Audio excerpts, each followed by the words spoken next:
and really think about what we can do collectively to close this digital divide gap. But I'm going to let Wesley introduce himself, and then we just want to hear a little bit about who you are and what brings you to this conversation today. So Wesley. Thank you, Alfredo. Good afternoon, everyone. My name is Wesley Alexander. I'm the CEO for CoBiz Richmond, and our intent is really trying to create a hub where professionals and people of all backgrounds can meet like-minded individuals who are trying to take their endeavors to the next level.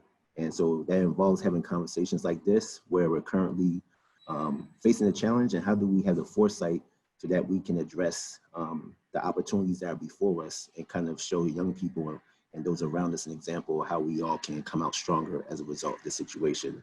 So we greatly appreciate your participation and look forward to being a resource and an ally with you as we all try to be stewards for the next generation. So thank you, guys. Yeah. So Jaliza, why don't we just start with you? You can just tell us a little bit about yourself and your why you're here today. So my name is Jaliza Collins. I was born and raised in Oakland, and I went to school at Fremont High School, went on to San Francisco State, where I studied in Africana Studies and Criminal Justice. I was like, I'm gonna be a lawyer, but that didn't turn out that way. But when I got to SF State, what was great and kind of what led me to my path now is that I actually took a class on the digital divide, and it was an Africana Studies class. So before I majored in there, I had taken this class, had no idea what it was. And when my professor dove deep into the material, I was like, wow, I am a student who is a part of this digital divide you're talking about. You know, even growing up right next to Silicon Valley, San Jose, Santa Clara. And so I'm happy to be on this call. But backtrack, born and raised in Oakland, second generation Oaklander. I work in education, so I work for the Oakland Unified School District. I work back at Fremont High School, right? Go Tigers, my alma mater. And I run and manage our college and career center. And yeah. Thank you, Jaliza. Lennies. Great.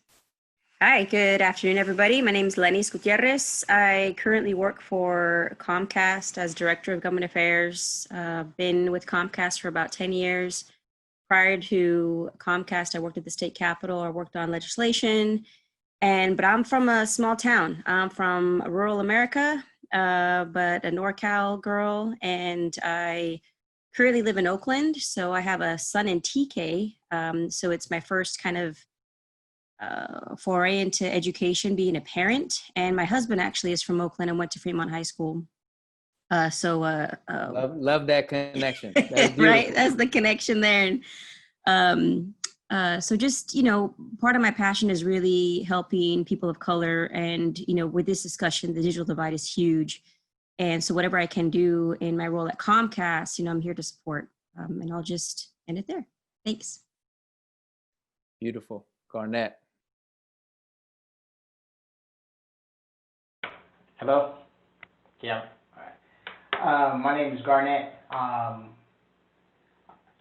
Blestek Inc. is the corporation. We provide IT support services. Been doing it since 2001. So going on 20 years. Started providing IS or IT support services, but we are implementing our philosophy of technology, which is IS, interface support. Started doing interface support before Google was a word, all the way back to AOL.com, Yahoo, you know, dial-up.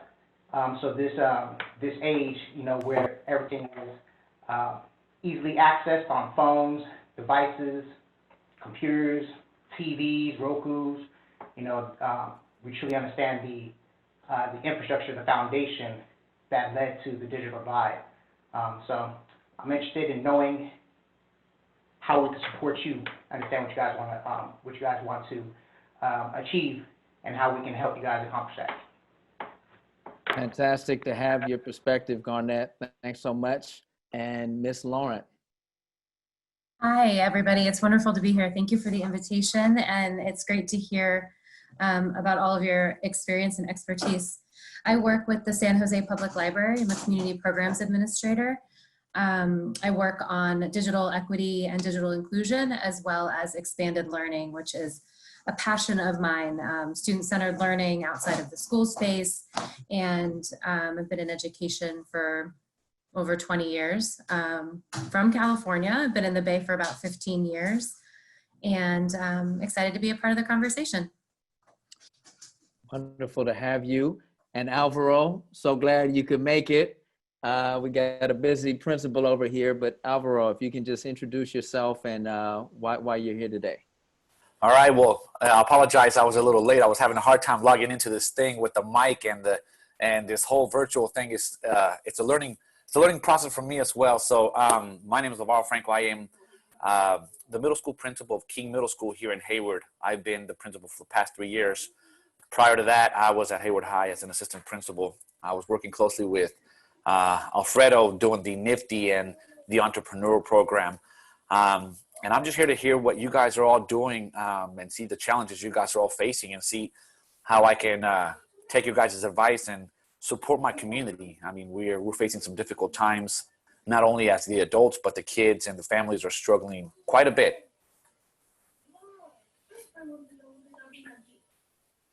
Yeah, so let's get into it. Just by way of background, I've been in education and nonprofits for about 20 years, taught in New York City, taught here in California.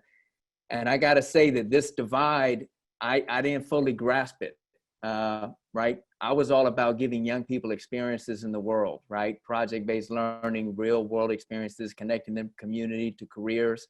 And this has really thrown a lot of us for a loop that have been in education for a long time. This divide has been here, but we haven't done enough about it. And now all of a sudden we're in a situation where what we have not done has led to, I've seen statistics that in many districts, 25% of young people have not had contact with their schools since they went home, right? Not a single point of contact. Across the United States, about 40% of Americans don't have internet at home.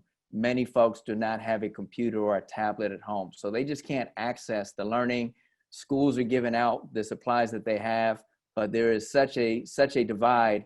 And we know that this divide is, with 2 months left in school, if we don't find a way to connect folks, the learning gap is just gonna grow wider. So let's just start with maybe the two folks in schools, Jaliza and Alvaro. Can you just give us a little context? What's happening in Oakland and Hayward? What are some of the challenges that you're seeing, and how are your schools attempting to address it? And then we'll hear from the folks who are have some resources and a different perspective. So maybe Jaliza, if you can start first. Okay, so our district has decided to pass out Chromebooks and tablets to our students who are in need. And so the school started, I believe, this past Monday, elementary, middle school, and high school, to give those to families and students. And so for my school in particular, we did, during our spring break, which was last week, we called all of our families, right? All 800 something students we have, to see where is the gap. Do they have a computer at home? Do they have Wi-Fi? And how many children are in the household? And then from there, we compiled another list to see how many students had the Wi-Fi but didn't have the computer, so we can know kind of where that is, and then how many didn't have both. And so it was interesting because we found that the students and families who didn't have the Wi-Fi still wanted a computer to feel like they were still a part of whatever we were having. But because we don't have hotspots or anything else, it's going to be difficult for them to still get the tools that they need to log into Google Classroom, into Zoom, and so forth. So some staff came in on Tuesday and we disinfected all of the Chromebooks, we re-enrolled them, and we put them away. And then on Wednesday, we started to have families to come to pick them up. So for Fremont High School, Wednesday, we had 136 students come pick up a Chromebook or a tablet. And then yesterday we had 188. And we just finished today, about 20 minutes ago. I'm not sure how many we had today, but even with that, within our school and how many tablets and Chromebooks we have, we still didn't even have enough to give every 800 student one if we wanted to. And some of them were missing keys, some of them, the screens were cracked, right? And so we're just doing the best we can to say, if we run out on Monday when more families come back, can we borrow from other school sites? Some of the teachers have been trying to see if they can find old computers that they have and laptops to then go bring it to students. We were reaching out to people for hotspots, like we just found one. So now we're trying to figure out, okay, we have one, who gets it, right? Is it the seniors? Is it the who? But and it's one. So it's like, out of all of these kids, who gets this one? And how do you make that call? That's not the situation we should be in the United States of America, in the Bay Area. So we got to figure out something for Fremont High School, but you also shouldn't have to be figuring this out by yourself. And teachers, this should not be on teachers. Alvaro, what's going on in Hayward at Martin Luther King Middle School? So very similar to Jaliza's situation. On the 16th, we sent out a survey. March 16th, actually, we sent out a survey to all the families to the best we could. Many of them received phone calls, and well, actually, all of them received phone calls. So what we tasked our teachers to do is the first period roster. Every teacher was to call each of their kids on the first period roster to ask them a few questions. Do you have Wi-Fi? Do you have a tablet, Chromebook, or et cetera? If they don't, then that, they would submit those names to us. We would call those families directly. We send out a massive NTI call, and 16th, 17th, 18th, and 19th, and 20th, and we just finished this past Monday just distributing Chromebooks. I think a total of 190 Chromebooks. I personally delivered about 25 to homes. We have a lot of families that have been displaced. About 4 of them, I had to take them to their motels. I've been dropping them off at the front porch. I don't even worry about the signature. I just know what the kid is. Forget it. I kind of just write them down. If we get the Chromebooks back, that'll be great. If we don't, I mean, at this point, it's just caring for the kids. And, the teachers have been gracious enough we do twice a week. Teachers are calling in kids, see how they're doing. But there is a digital divide. I mean, just like Jaliza can attest. I mean, right now, Hayward, they're borrowing Chromebooks from other school sites. I just loaned 2 Chromebooks to other school sites that don't have enough Chromebooks because they have, for example, Tennyson High School, they have a huge population that don't have a Chromebook, a phone, X, Y, and Z. So, we're still having to confront that issue of students. Do they have internet? Do they have hotspots? Do they have the phones? Can they share it out their phones? Are there companies giving them that extra gigabyte where, they've been working with something with the city and Comcast and so on, but a lot of this requires them to log online to fill out, where there is the Internet Essentials. It's requires online, and if you don't have online, how do you fill out that information online? So it's something that we're all having difficulty times with. But other than this past Monday, I have not had any other contact with any other families needing any other Chromebooks. But I know we have 145 students who we have not been able to, who are MIA, and there's for one reason or another that either something is happening where we can't reach them and we want to go to their homes, but unfortunately right now, the safest place is at our own homes. So, I feel your struggle, Jaliza. So right now, a lot of things are up in the air. Yeah, so we're kind of on our heels. I think there's a little feedback. We're on our heels. We're kind of just stunned. We're reacting. You teachers and frontline folks, I mean, you're doing a tremendous job reaching out to young people, getting organized, doing that ground game. Let's start with Lennies. Since this has happened, before this happened, Lennies, the digital divide is something you've been involved with for many years. What are you working on, Lennies? Oh, I appreciate that, Alfredo. So, back in 2011, we launched the program that Alvaro was mentioning, Internet Essentials. So I'm hopeful that everybody on this call and everybody listening has heard of the program. It's essentially a program that gets people that are not currently connected online. It's the largest broadband program, affordable broadband program in the nation. So it's a $9.95 per month internet product. It's just internet. And I want to make sure I touch on what Alvaro said right away. This was going on prior to COVID-19, right? Where we were already promoting this program. And we have flyers, we have soft copies that we can be sure to send out to folks. The website's internetessentials.com. But we and myself would promote the program via, hey, call the phone number. We have a phone number that you can call. The phone number, I'll say it right now, is 1-855-846-8376. So we would have people call over the phone, but because of the demand right now, if you do have access to your cell phone and you can log on, it's an easy step process through your mobile. But if you can't, you can call that phone number, and we do have another line in Spanish, and I'll pull it up in a second. And we also have translators in several different languages. So if you have families that need language assistance, then just let us know. Again, I do want to say that there have been some heavy, long kind of call waits right now, but please stay on the line, and we can also give you resources locally, to call me or somebody else. I want to repeat that phone number very quickly. Thank you. Somebody just asked that. It's 1-855-846-8376. It's on our flyers that we can send out. But the other thing I want to mention is it's $9.95 per month, right? It comes with a Wi-Fi router. Right now, and even before, it was a self-install kit. So parents would get the device sent to their homes, and then you connect yourself. Now, if you need help connecting, we can, this is before, we can roll out a tech. You can always call us. And now, because of social distancing, we are being very careful and cautious about having a tech roll out.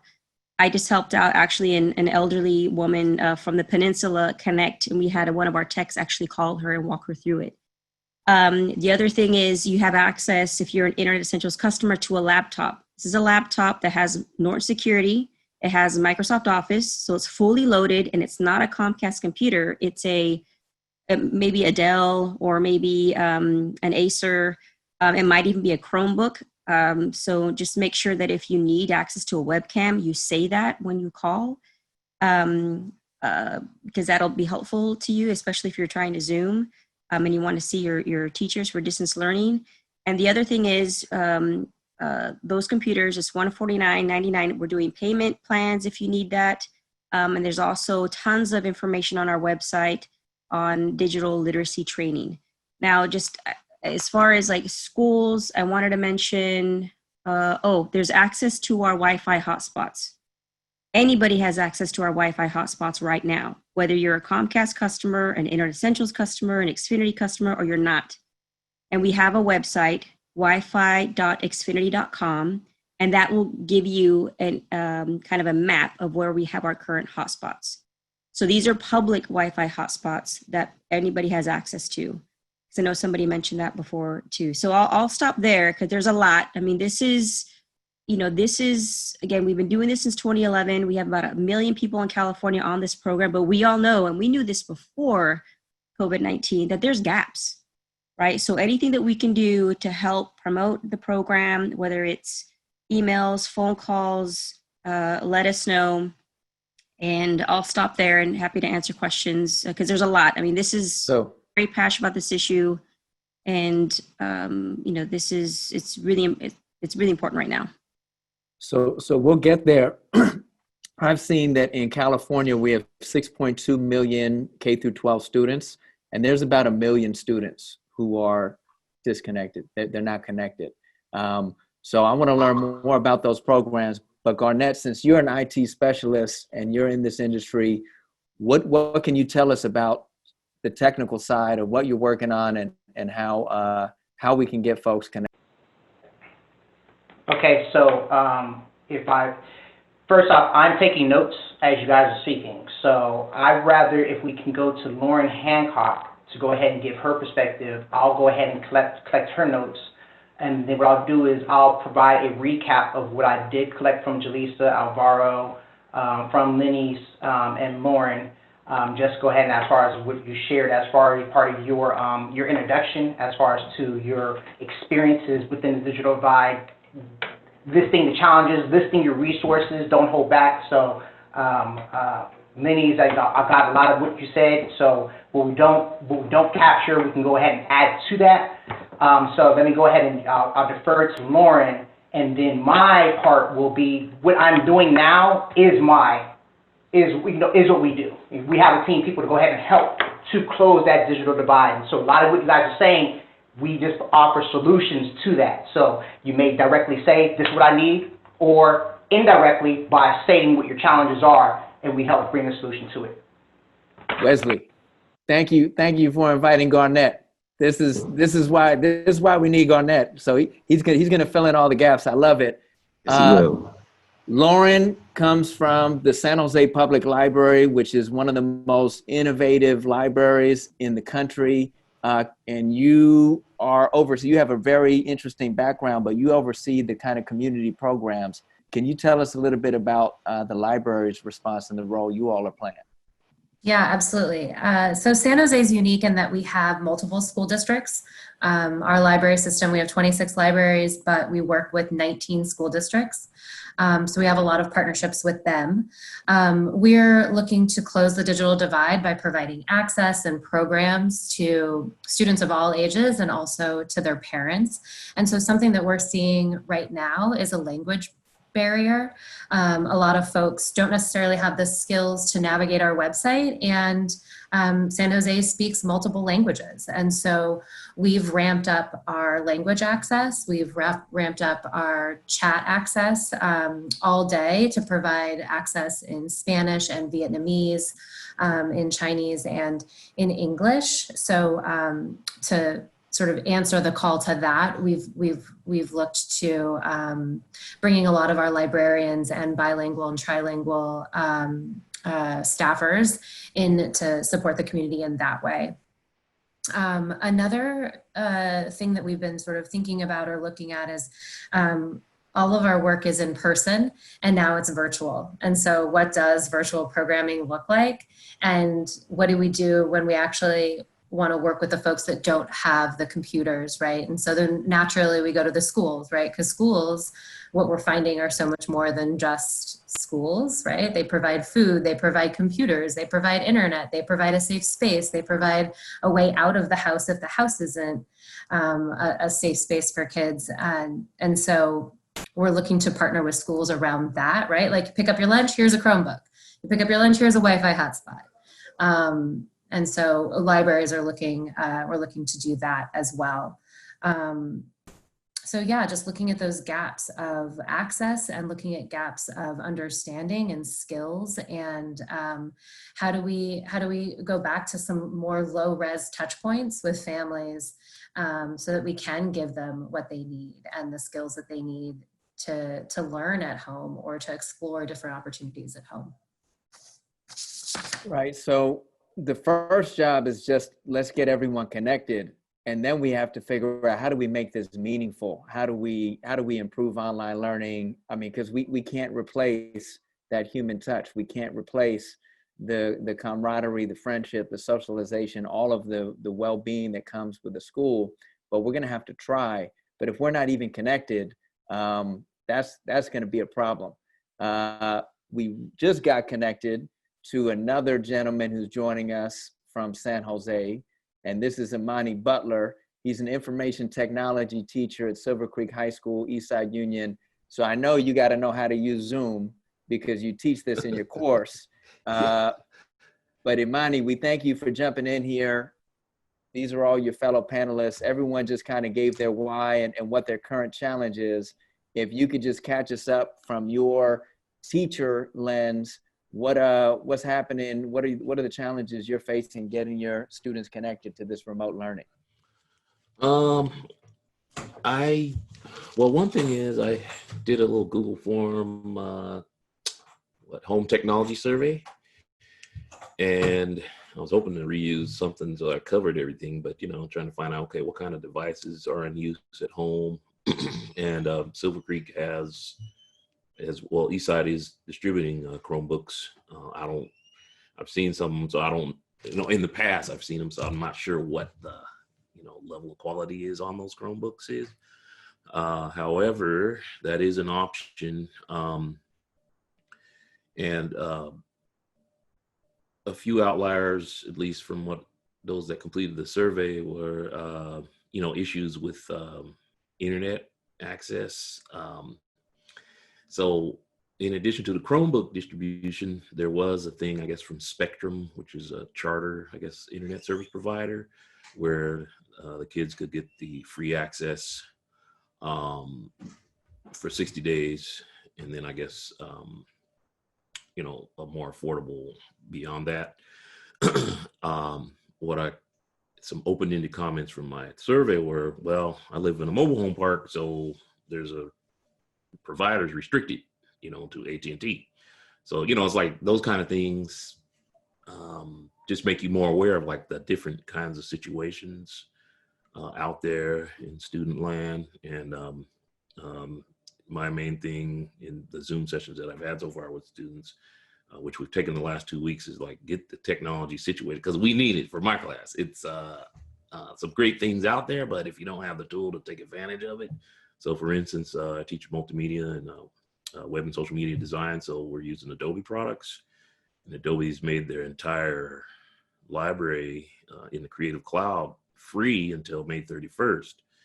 And, you know, I keep stressing it in the sessions, you know, look, this is a set of tools that you can explore and discover and play with and you know, really develop your, so we were only used 2, Illustrator and Photoshop this year. And then there's one that's more cloud-based for user experience design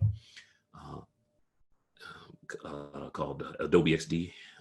So we haven't really used XD because whatever licensing snafu in the district, we had to switch over and use a tool called Figma, which apparently is like one of those small companies that's kicking butt, right?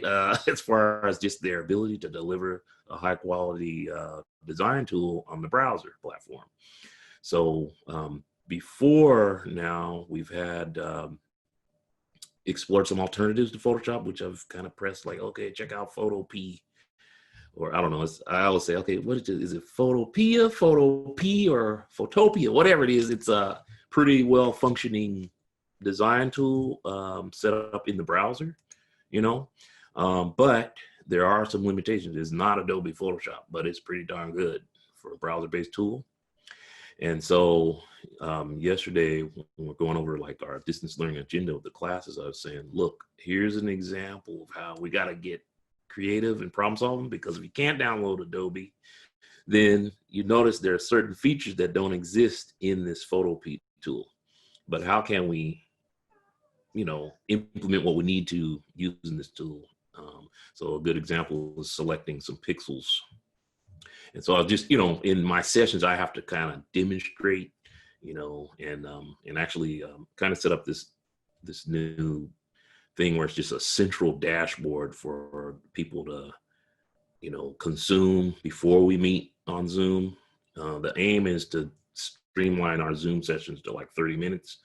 So far, it's been an hour each session because I'm covering so much, and just we're trying to ramp up to turn things over to them. You know, notice my prep has been, you know, pretty intentional but you know how now it's like, okay, now I gotta actually implement these intentions that have been in my brain all this time, so that I can just put it out there on a plate or a platter, and then they can consume it, you know, on demand, you know, at will. So Imani, you're in a position where you're an IT instructor, so you know these tools. You can kind of you can navigate this. I'm sure many teachers are not in your position where they have your skill set, but it sounds like you're kind of making the most of this situation.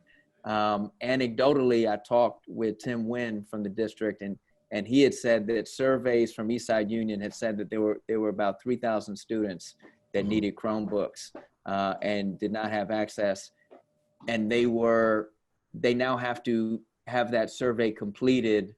But if you don't have internet access, how can you complete the survey, right? Right. So yeah. It's like, you surveyed your students before they left school, if those surveys weren't done and weren't collected, it's pretty difficult to reach them now, right? That's why we have that 25% MIA kind of across the country.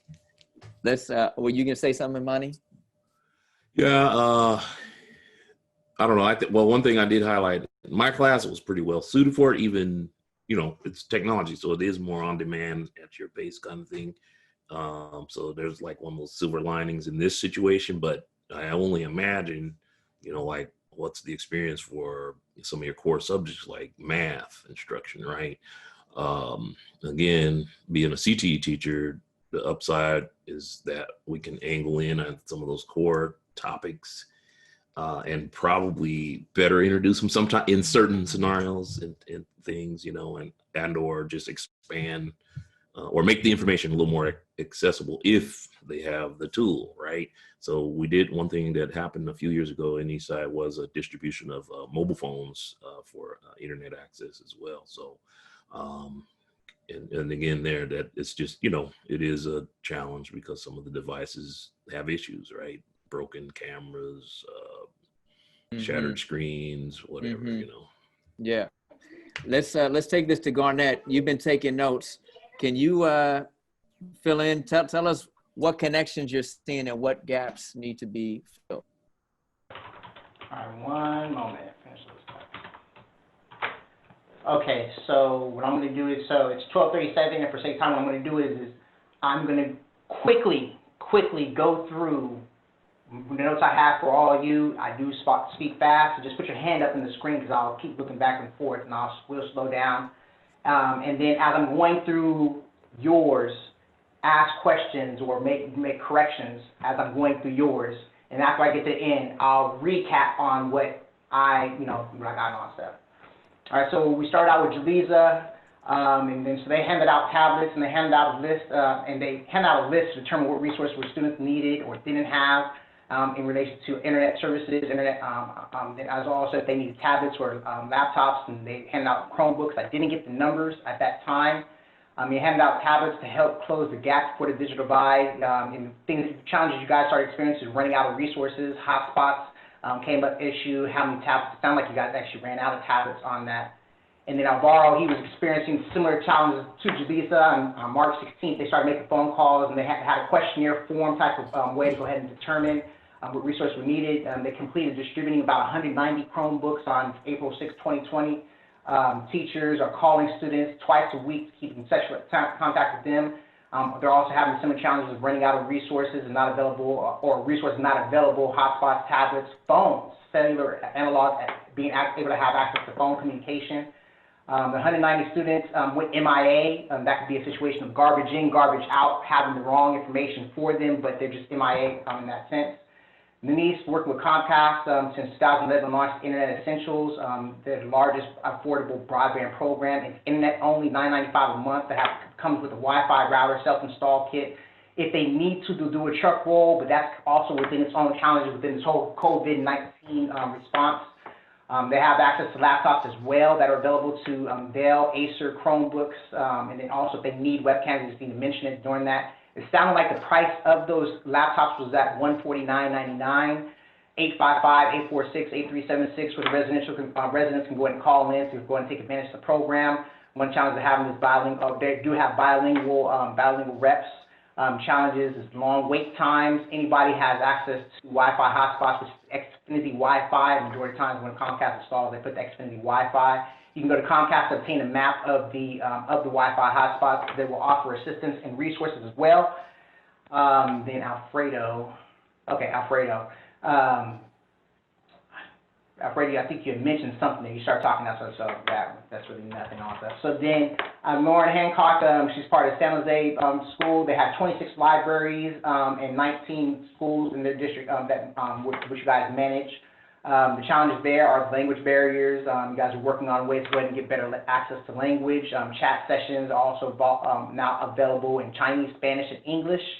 And then because the majority of things were done in person, what does that look like virtually? They're getting access to programs. So we're now offering the resource that you have. What does it look like offering that stuff? Look like virtually, access to resources. You guys determine that. Technology. Oh, you guys also provide other access to resources like technology, food, the student lunch programs, and things like that. And it sounds like you guys are also offering skills training when it was in person. So now how do you go ahead and provide that skills training now that it's in virtual? And then goal to provide the resources. There's a salad in here. I appreciate it. Thank you. And goal is to provide, and that's the ultimate goal of the San Jose School District, is to provide those resources. And then Imani, coming from the information technology standpoint, they did a home technology survey to identify who needed technology, Chromebooks, who need internet access. They were working with Spectrum to get free access for up to 60 days, and the challenge there is ISP availability in the areas, specific areas those individuals will be with. And then also knowing about access to the Adobe software, but then they're starting to run into licensing issues with individual applications or the complete suite. And then also other areas that identify challenges to the end user experience would have to do with access to infrastructure services or ISP, technology, hardware and software technology, monetary resources, the ability to pay for those resources on an ongoing basis after this gets to that point, and then knowing where the resources are, who, what, where, when, why, and knowing. And that's what I have. So anything anybody want to add to that, Chano? Okay.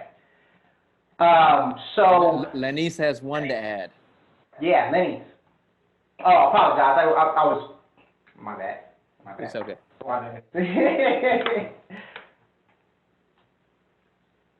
Okay, great. Just I forgot to mention that if people that sign up now do get 2 months free of Internet Essentials, and even before, there's no credit check, there's no installation fee, there's no contract. If you don't have a social security number, that's okay. You don't even need one to be a regular Xfinity customer. So those are really important points that some folks don't know. So I just wanted to make sure we caught that in notes and wanted to mention that. Thanks. Okay. So as far as this, what is the current challenge you're seeing with closing the digital divide, and how is your organization working toward addressing it? It's not a challenge, there's challenges. As we just went through and all that stuff, there's multiple challenges. So then with it, understanding those challenges, like there's different ways, like what will Comcast be available, or, other ISPs and all that stuff, how to go ahead and address these challenges and all that stuff. But ultimately what we do is we work with groups like that. So over the years, we set up the business so that way nonprofits, residential clients, and small businesses or businesses in general can outsource the IT needs and departments to our company. And we act as a liaison with the available resources vendors to go out there to go ahead and get these resources made available.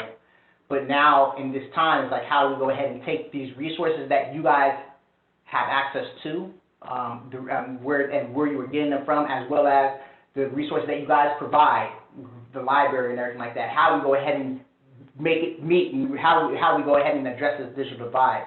And so there's ways that we can go ahead, and it has to be done a different way. And that's my biggest thing, is that, and being honest, that it's not going to be in a way that we see technology today, especially with now when you're looking at the providers, not from the ISP perspective, but as far as the hardware and software. So within what we do, our philosophy of technology, interface support. Interface is the act of a human using or interacting with technology in its hardware or its software form. And we support humans. And then ultimately, technology is hardware and software. Your device, your laptop, your computers, the interface services on stuff, the ISP services, cellular provider services, the phones and all that stuff like that. So now the digital divide is having access to technology in both its hardware and its software form. And so we have people on the phone that have resources available, and that we have to make that transition to the virtualness of it. And like for instance, right now, if we really wanted to, with the people that are online, start advocating for free internet and also setting that up. And what we do as far as provide interface support is we have to make a reciprocal program, that these youth, who the millennials, they actually support that. So a lot of them, they're learning how to go ahead and do Java and HTML program and all that stuff. Now they're also getting school at home and all that stuff. But likewise, the older generation, they can go ahead and provide remote support. And like with the truck rolls, if they get internet and they can't do the self-install kits, immediately they need the support going and doing that. So that's where we come in. We can go ahead and close that gap on stuff. Or likewise, we make it a reciprocal program, because eventually the economy is going to have to open back up. So the way that we provide and all stuff, that people want to go ahead and maintain that social distancing and everything like that. So how do you go ahead and close the gap of not only do they not have access to the resources like the phones and instead of call in, or the computers go ahead and find it, but then likewise, when we go ahead and give it to them, if we do get it to them, we have to close that digital divide. We got to get it set up and configured so that way they can access that stuff. Once they get connected, that level of support is something that will come from the reciprocal program. Not only that, but also getting them connected. And that's where there's there's not only youth, but also people that will go ahead and help people go and get connected. That once you get to them virtually, whatever we implement, as far as availability to software, to create that virtualness of providing the resources, training, skills, ongoing schools, education, EMRs, electronic, it doesn't really matter, technology, that it can be reciprocal as long as we build it from the foundation. It starts from, we're all doing that foundation. So ultimately, what we do, and like I said, no, we do find the gaps and we go ahead and tie in. It doesn't really matter what we do. What we do is we just support humans with this technology that's come out there. And what's happening is there's existing, we call it Generation 2. But now this is a new time. So when you have a company that went from 10 million virtual web conferences to hundreds of millions, that just shows you the change that number's not going to come all the way back down to tens of millions. It's a different mindset. Things are not going to be the same as we know it. Things are changing, and things will never go back to what we used to know them. So how do we, through this next period, and be prepared for coming out of it, that we go ahead and not only close that gap, but also start changing things to make it more, to make accessibility to it easier and implementation. And that's what our motto is, making complex simple. And that's the model of our company, making complex simple. So, Garnett, let me interrupt you for a second. Can you, in plain English, talk to people about how you're approaching the digital divide to facilitate access not only in the school system, but also at the home, so that people can understand the value proposition that Blestek has to offer? For sure. So right now, I'm actually doing this web conference from Alameda Point Collaborative in Alameda. They are a nonprofit organization that provides housing and resources, social services to low-income families, battered women with children, and pretty much that's what they do. Their collaboration is to give the resources that they have, facilities, software, personnel, or even facilitate putting those resources coming together to provide it to them. Well, in this, where they're 32 acres, the low-income families may not be able to go ahead and pay, even though it seems like a little bit, $9.95 a month. They can't go ahead and pay a $40 to $80 rent per month because they're within this program. So if they can't go ahead and pay that rent, how do we think they're going to pay for that internet, $9.95 per month, right? So Alameda Point Collaborative, we, as far as what we're working on with them, can provide their residents with free internet. Well, the same way that we can go ahead and get them to provide their residents with free internet, the same way that a school can go ahead and do it, a library can go ahead and do it. And so in literally closing that digital divide is to go ahead and implement that program and make sure that they have it to go and get that. That's one example. So Alameda Point Collaborative, where we're at here, then that's a service perspective, software perspective, and a monetary perspective, right? And then you start building on that because, like you said, Alfredo, they got to get connected first. Once they get connected, you can start building on that. And then once they get connected, what resources are available to them once they're connected? So the first aspect of the divide is getting them connected. Once they get connected, then build on that. Go on, Alfredo. So, all right, so y'all are making me think a lot, right? So one situation, 16 million people just applied for unemployment in the last 3 weeks, right? We're gonna hit 20 million people unemployed. We're gonna get to 25% unemployment. That means that they have, right, no resources to pay for rent and food, right? And so this is a dire situation, completely unprecedented. You also kind of were talking about, we're not going to go back to what it was, right? This is the new normal, right? Social distancing is now, it might let up in the summer. Next fall, we might be back in this situation again, right? This is not like a temporary thing. This might, be an ongoing thing. So we need more of a systemic solution, and we can't solve it with the tools that we had yesterday, right? We can't do this one by one, right? House by house. We have to find new ways. We got a lot of smart people right here doing a lot of really important work. Where should we be putting our resources? And I don't just mean like individual households. Where should school districts be putting their resources? Where should the government be putting its resources? Because we can't let 25% of our young people be MIA. We can't let 50% fall further behind. Right? We need this. This is like an essential good. This is like right after food and housing is this connection. This is to anyone. Where, right? If you were the Governor Newsom, if you, right, had the authority, where should we be putting the resources?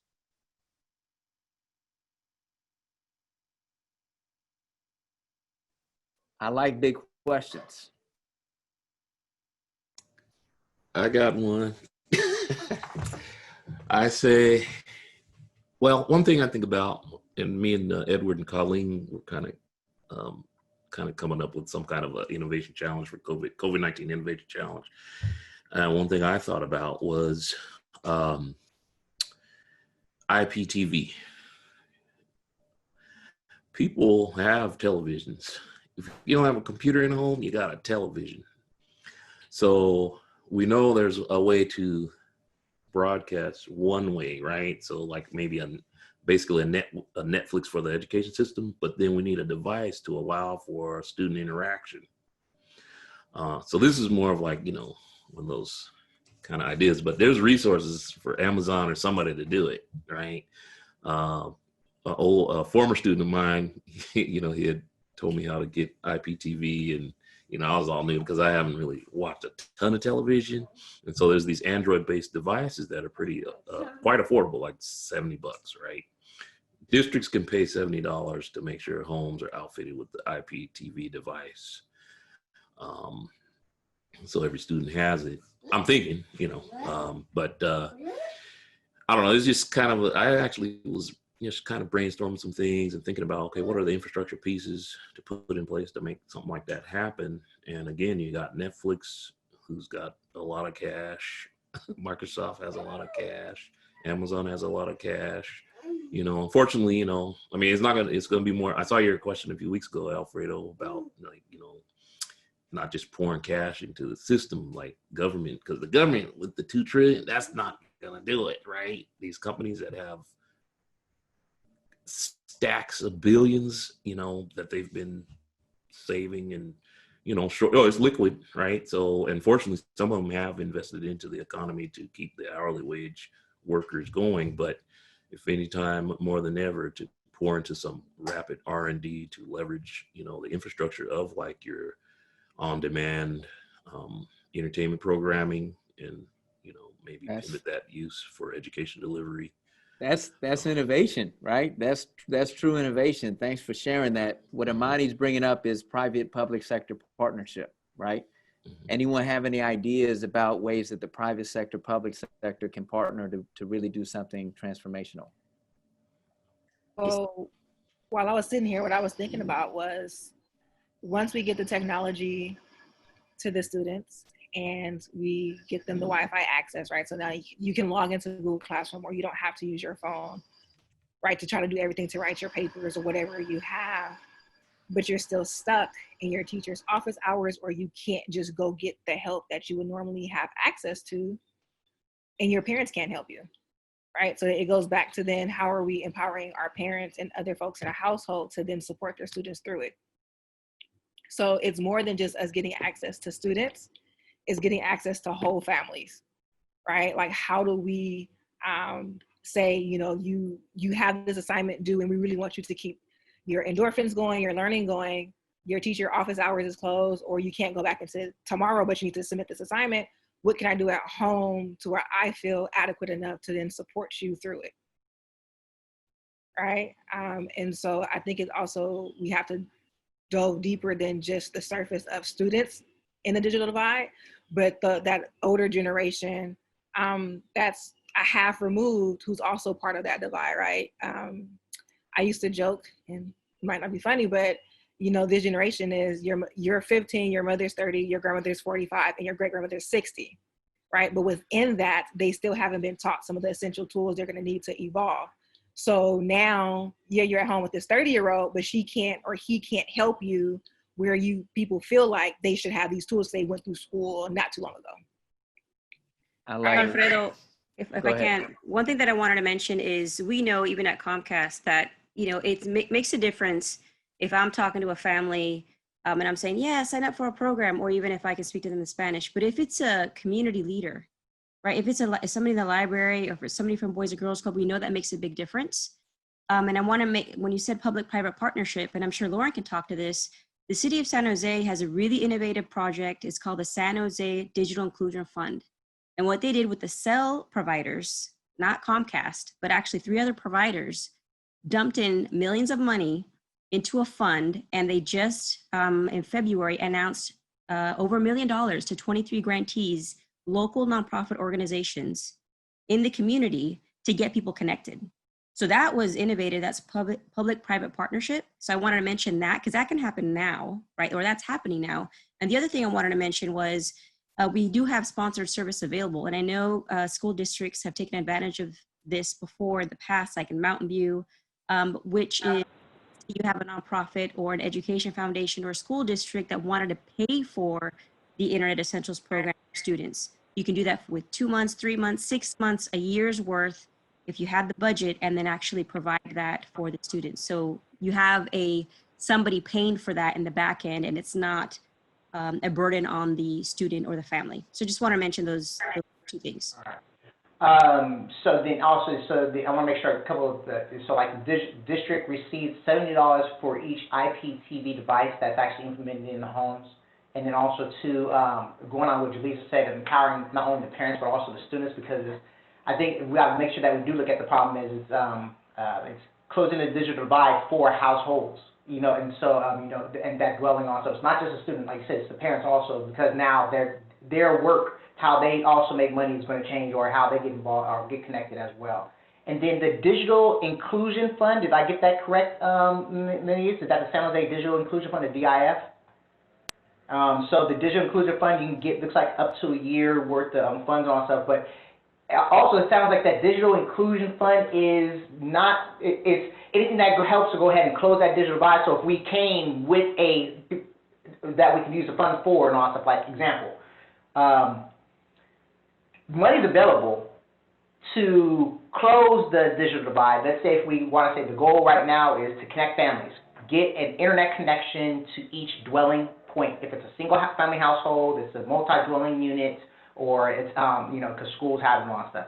So if that's the case, I guess I'll be curious to know what is the available revenue or overhead capital available from the private and public relationships, like the Digital Inclusion Fund or the IPTV does, if we knew what the total dollar was per household, like for instance, $250, and 70 would come from the IPTV device, and X would come from the Digital Inclusion Fund if they knew that, okay, we want a year program, a year times 12, $9.95 and everything like that, boom. So in that, it's a matter of, okay, then if we know we have that available, because also we take in consideration of that, that's an hour and a half worth of support. Because if a dwelling is lit, you know, Lennies and all that stuff, lit, and you can send out that self-install kit. If they have challenge, you should be able to get them connected in 1 hour. So let's say 1.5 hours. But that's a bottom line cost that whoever it is, those existing IT support providers out there, if it's Comcast, third-party company, or a partner of the program, that this will go ahead and achieve the goal of get families connected.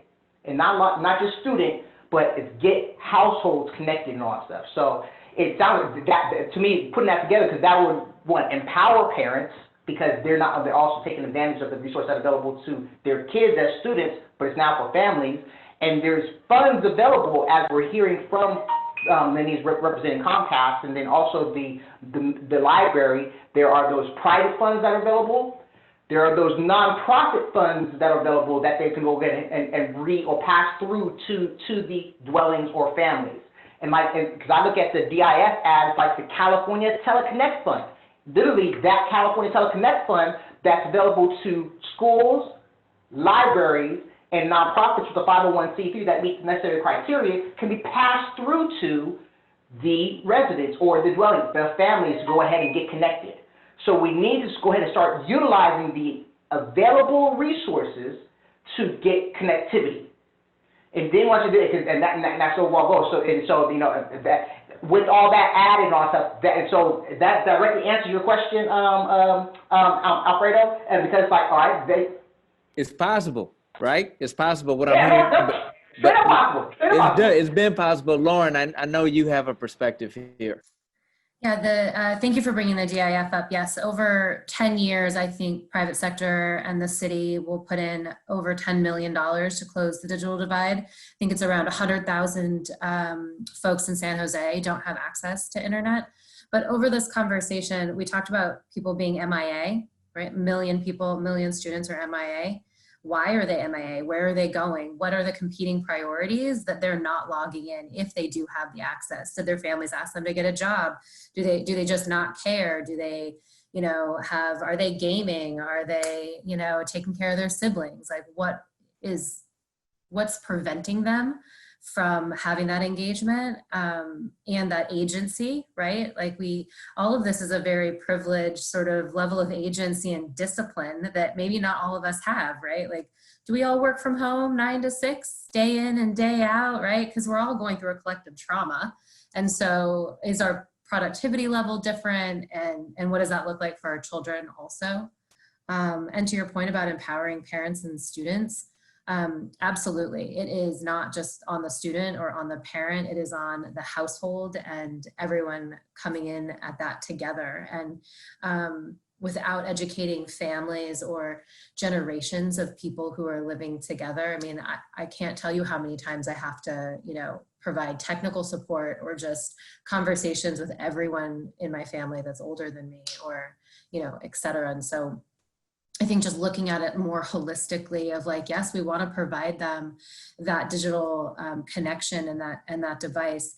And what are the other roadblocks in all of our lives collectively and through the trauma and through even just dealing with the pandemic in all of our own ways. And so I think bringing forward as we move forward with this, that level of compassion and understanding to families and to ourselves and all the work that we're embarking on and doing right now. I mean, yeah, these are really heavy times for everyone. And there's so many barriers for why young people might not be engaging, right? The challenge, right? We got to figure out this situation in the short term, but we also have to figure it out for the long term. And so something that I'm hearing from this group is one, the possibility that we could really do something.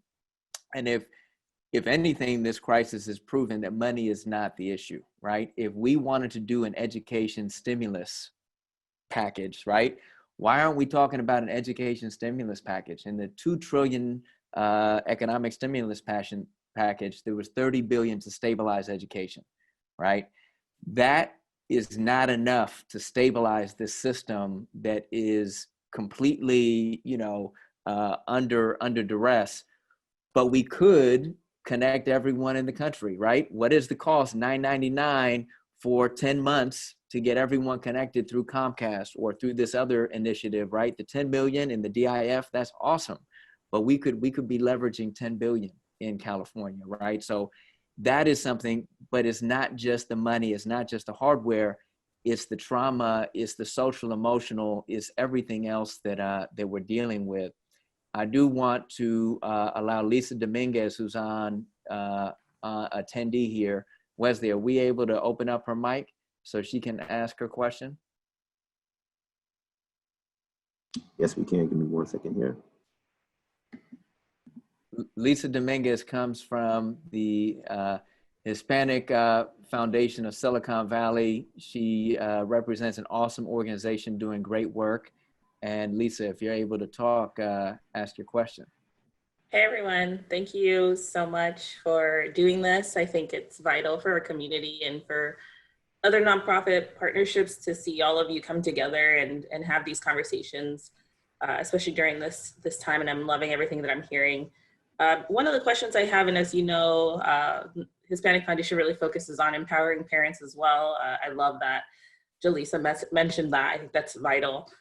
But we wanted to hear what administrators were doing within the community to kind of continue building that collaborative effort. I think what we see is different administrators taking on this role on their own, and I think this is the time for unity. And so what are you suggesting that administrators do to stay connected and really tackling the digital divide and building techniques and skills for each other, especially during this time, so that we continue helping our students? Thank you, Alfredo. Alvaro, that's for you, man.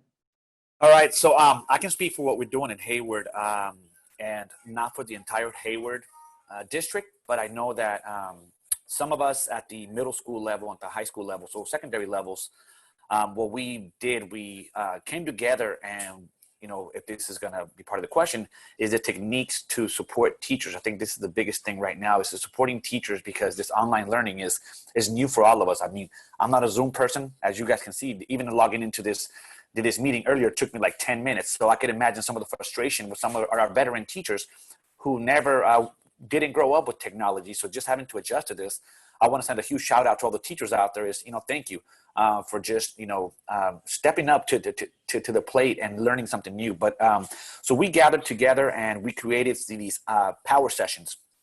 They're 3 times a week where teachers can log on, and these are power sessions on Zoom, Google Classroom, you know, all these different online resources to teach. I can't think of all of them on top of my head. Classroom Dojo, and different teachers. So these are power sessions taught by teachers to teachers, where you can choose where you log in. So this is where our focus is mainly focusing on right now. For example, yesterday, just on my site, I had 2 of my teachers do half an hour on Zoom, half an hour on Google Classroom, the basics. Next week, we'll have the power sessions Monday, Wednesday, and Friday. There's going to be like 7 on Wednesday, 7 on Monday, 7 on Friday, where you can choose as to where you want to brush up your techniques. For those parents that don't have access to any resource right now, Hayward has about 10 schools that are passing out lunch. And during those lunch distribution centers, they pick up homework packets, generic packets, unfortunately. It's not direct instruction. Packets for about a week. They can come back the following week and turn in the packet, and then that packet is issued to the corresponding teacher. So there's not much. I mean, you know, that's quite what we're doing as administrators to try to support our teachers, because I feel there's this book I read. It's titled, "If You Don't Feed Your Teachers, They Will Eat Your Students." And right now, it's about feeding our teachers and providing them the resources they need, or else our students are not going to get the instruction they need. I love that. Anyone else want to speak to that? What school administrators, schools can be doing? I think one of the things I love about my school site is that one of my APs, she's also an alumni of the school, right? And so she's always in the mindset of, when I was teaching here, when I was doing all these things, what would I have wanted for my admin? And if I was in these different times, whatever it is, what would I have wanted? And so all 4 of my admin, the second week of this, they sent out a Zoom video to all of us, right? The students included, sending love and well wishes and just a bunch of stuff. And then after that, they went into overload mode, and they said we need to do our regular check-ins for, we have our staff meetings. So we have Zoom staff meetings now, right? And it's as if we were here on a Wednesday, early day after school, and we're all in here. So ask your questions. These are our agendas. These are the things we're going through. We're still talking about as much as we can, because our district hasn't, unfortunately, given us a direction to go around grading, graduation, and stuff like that, right? But we're still talking through as much as we can, and they're allowing the teachers to give as much feedback and input as they possibly can, and then try to utilize that within the scope of, can we really have this work? And then the other thing is that they came up with a virtual bell schedule, which I thought was really cool. And some of the parents, I really appreciated it. And so it's these are your teacher, like your first period, second period, like this is our school day. These are your teacher's office hours. So this is where you can log into Google Classroom, do other things, and this is where you can get your learning, right? So it's kind of normalizing a schedule that they had before, just a little bit condensed. And I think that if other schools within our district kind of do the same thing, because there are multiple children in the household that go to multiple schools, that can also alleviate some of the stress from the parents, right? And then they can use each other as resources to kind of get through it. So for me, I think that's really, really cool. And then we just been allowing them as safely as possible, 6 feet with gloves and masks. If you need to come on campus during the days we're distributing food, come on campus, take a breather for a few minutes. If you feel like you need to print something out or whatever, just sit in your classroom. We've been allowing them to have that space to also do that, right? Because they also need to decompress from whatever they have at their household, and then feel like they still have some type of control of whatever it is. Schools are vital. You all are doing a phenomenal job, right? Let's give it up for some teachers, right? This is big, a silent clap on Zoom. This is big. This is big, right? We got to show up for each other. We're going to close with this kind of, what do you hope for the landscape to look like? 30 days from now, 60 days from now, 90 days from now, how are we going to come back stronger from this experience? And it sounds like, right, Fremont High School, OUSD, you all are coming together, right? And you're showing that strength and that resilience.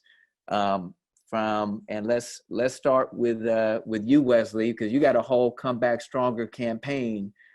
Right? I don't even know how to have metrics around this because everything is so fluid, but how do you see us coming back stronger?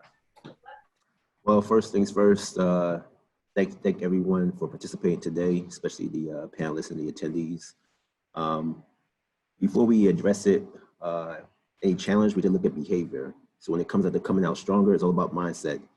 There are resources currently available. And so can we do a better job of, one, consolidating what those resources are and then sharing it amongst ourselves? So whether you're a teacher in Northern California, Southern California, or administrator, are we all aware of these programs that Lennies shared today, as an example?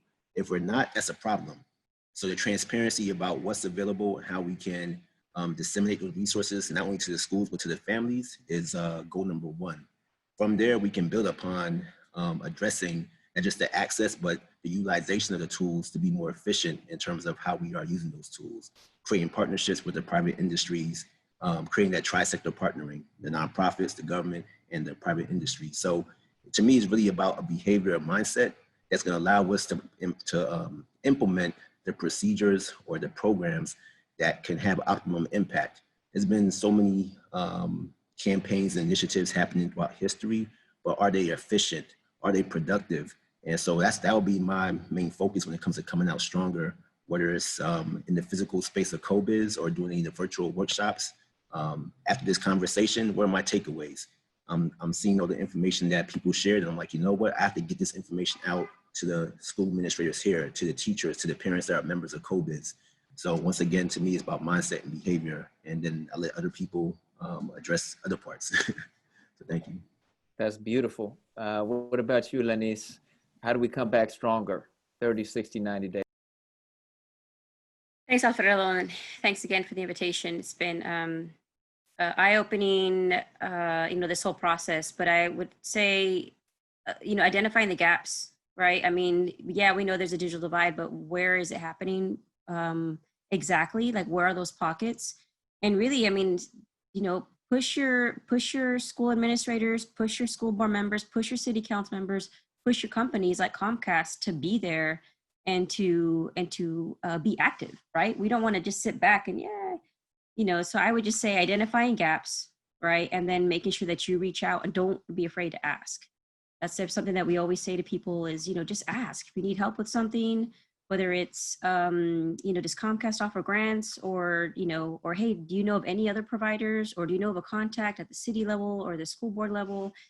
Just ask. So I think one thing that's what I've learned is we've had this program for a long time, but it's making sure that we're utilizing folks like yourselves to do the outreach as well. So just, I'm confident that we'll get through this, creating more healthier partnerships so that way you can leverage all resources. Thanks. And I will just say on that, so I'm talking with like West County and West Country Council Unified. If they create the list of the students that need the access, we can streamline the connection with Comcast. So it's not individuals applying, but we could have a whole list, and then maybe even philanthropy could pay for the 6 months of access. So that's a way to streamline it and make it easier on folks. Garnett, you're gonna go last because you like to sum everything up. We're gonna hop over to Lauren. Myself, I have a few notes from that speak to me. I would walk away from this conversation and moving forward for the next 30, 60, 90 days with a deep appreciation and the unspoken or widely unknown work of our schools. If this hasn't highlighted what schools do besides the 20% of time that students spend there, I don't know what has. And just the deep understanding and appreciation of schools in our learning community and let that guide our work and our partnerships to close the digital divide, and libraries working with schools and school districts working with nonprofits. And then to your point about advocacy and speaking up, like we have to be as loud as we possibly can to advocate for everybody in our community. And if we can reach or design for that extreme use case, we will reach everybody. And so those are the two things that I see moving forward, and letting that guide our partnerships and our work together. Alvaro. All right, so I just think that with any difficult situation that we face, we saw this back in September 11th when we had that situation. I think with any difficult situation comes an opportunity for us to grow as humans, comes to grow as in a community. But I think this is a great opportunity for us to grow from whatever we are facing. This has given us the opportunity to see the gap, to see the divide and the opportunity gap. I speak for students and the community in general, and how we're going to address that. I mean, we see how it's being impacted by the haves and have-nots. What are we going to do moving forward to provide them with haves? So this problem, like you said, Alfredo, if it happens again, we are ready to tackle that, and we're not having to struggle, borrow Chromebooks, or figure out how can we call Comcast ahead of time, or and access those resources, but have a plan ready to go. And I think that's one of the things that I hope comes out of this, that we learn as a community, that we learn as a world. How are we going to provide support and continue supporting those that cannot access the same resources as some of the others who are, some of us that are privileged to access those resources? In education, I think it's a great opportunity for us. We're going to come out more well prepared. What I mean by that is Generation Z is a virtual digital learning generation that I think as educators, as an administrator, and as teachers, we have tools that we were forced to access now. So there's no question as to, hey, do you want to use this virtual lesson to teach your kids? Now it's a kind of a requirement. And those teachers that were hesitant for a very long time, or were veterans and say, you know what, I'm not doing that, I got my own style of teaching. Well, guess what? Now it just changed, but it's not a negative thing. It's a positive thing that these kids, they learn different.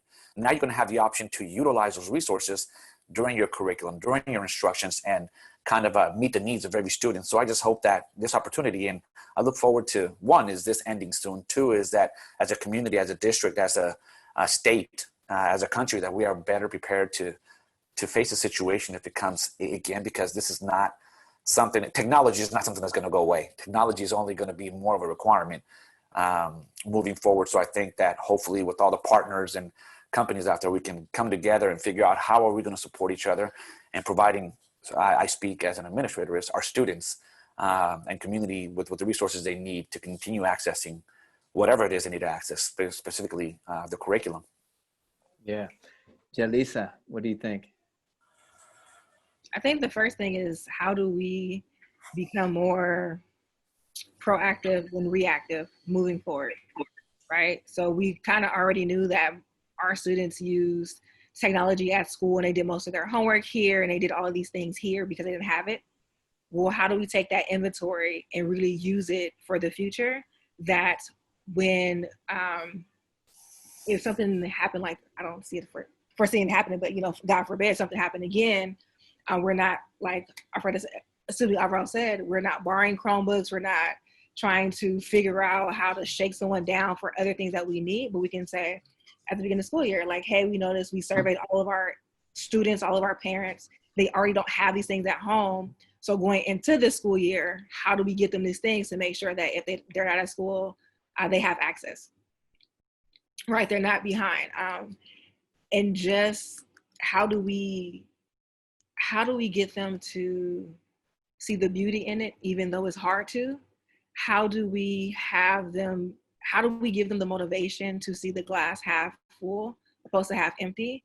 And how do we empower them to tap into that resiliency that we always tell them that they are, right? And so this is a time where we can have them show up and be resilient, rather just keep speaking it and not really know what it means. And it may, like, I'm sitting in my office, I'm the mess behind me, right? I'm at work, and I'm thinking of one of my seniors who's on a spectrum for autism, and he hit me up. He texted me a couple of days ago, because he got a letter from St. Mary's College saying, hey, we want you to apply. And he's like, what does this mean? You know, it's private school, yada, yada. And so I said, can you get on right now? And he said, well, my mom's working, so I have to wait until she's done with her work computer to get on.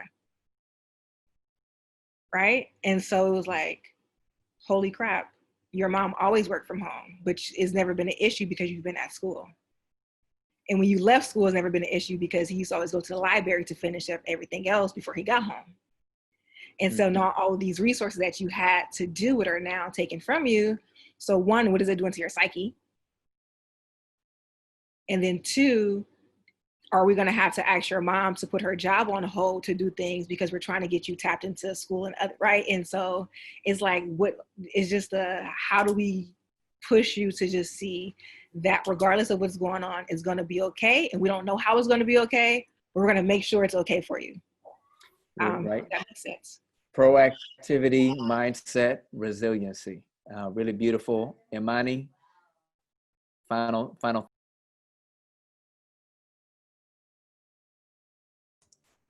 I have to unmute my own audio. Okay. As a technology teacher, here goes something controversial. Let's leverage technology as an enhancement, and remember it's an enhancement, not a replacement. So I got a little kindergartner, and the thing about early education is, you need those manipulatives. You need those little cute little square scissors and, the sight words, you cut them out of the thing. So how can we create some kind of infrastructure to maintain some of these hands-on things? My daughter's had a teacher who, she did her thesis on what you call digital learning. She's a math instructor. And it wasn't technology, it was the digits, using the digits, not just to count, but like to engage kinesthetically in learning math. So as we think about this digital divide in terms of technology, there's still this digital divide in terms of just resources, pencils, paper, scissors, craft materials. On a call with visual arts instructors for the district, I'm a digital art teacher, so like technology digital, but there are other ones need paint. So they were like, okay, how can we create, what can we use at home to create art, right? Then you think back, way back in the Stone Ages when I was in kindergarten, macaroni necklaces, it's Easter coming up, we used to do all kinds of stuff, right? Just the things you can find in the kitchen. So on the one hand, this has been like a, kind of, I don't know, we'll call it a blessing and curse at the same time, right?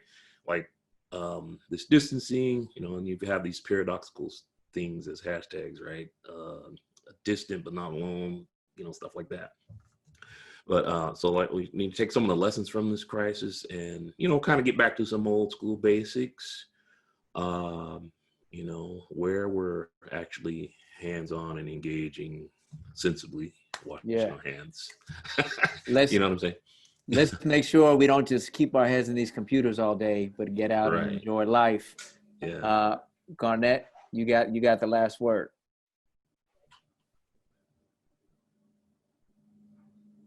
You have to unmute, sir. Okay, here you go. So then as far as that was a flash. What do you hope the landscape looks like in 30, 60, 90 days from now, from digital divide perspective, and how are we going to come back strong in this experience? Some things that got there, making sure that we share and know about the resources that are available with one another in public. Are the campaigns designed to support the causes and addressing the issues, being efficient, coming to agreement and setting goals, milestones, and being measurable? Identifying the gaps, encouraging people to ask questions, provide outreach, and have a plan ready to go on how.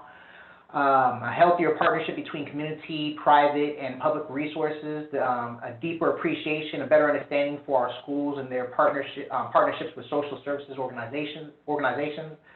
Develop an extreme use case to be addressed. Adapting to and being malleable to a new style of teaching and use the resources that are available to us.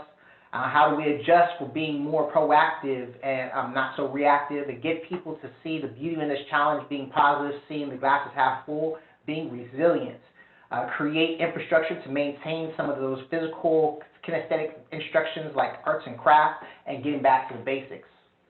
And then pretty much taking that and all this up in, like I said, closing that gap, not only between those that have and do not have when it comes to being connected, but closing that gap and bringing resources to go ahead and close that gap between the providers and the end users and the resources and those that deliver the resources and things like that. But really making it so that way, really establishing more of that community. You know, because that's what it is. They turn that out there as ecosystem, cloud, availability. All right, sorry, if you want to go to this community, this is our new community. You know, so let's go ahead and make what this community is going to look like from a virtual perspective. Because there are a lot of resources. There is money. Money's not an issue. It's a matter of, okay, now we have to go ahead and develop this infrastructure. Physically, logically, paperwork, all that stuff. And this is new, but we're all on the same page with that and going in that direction together.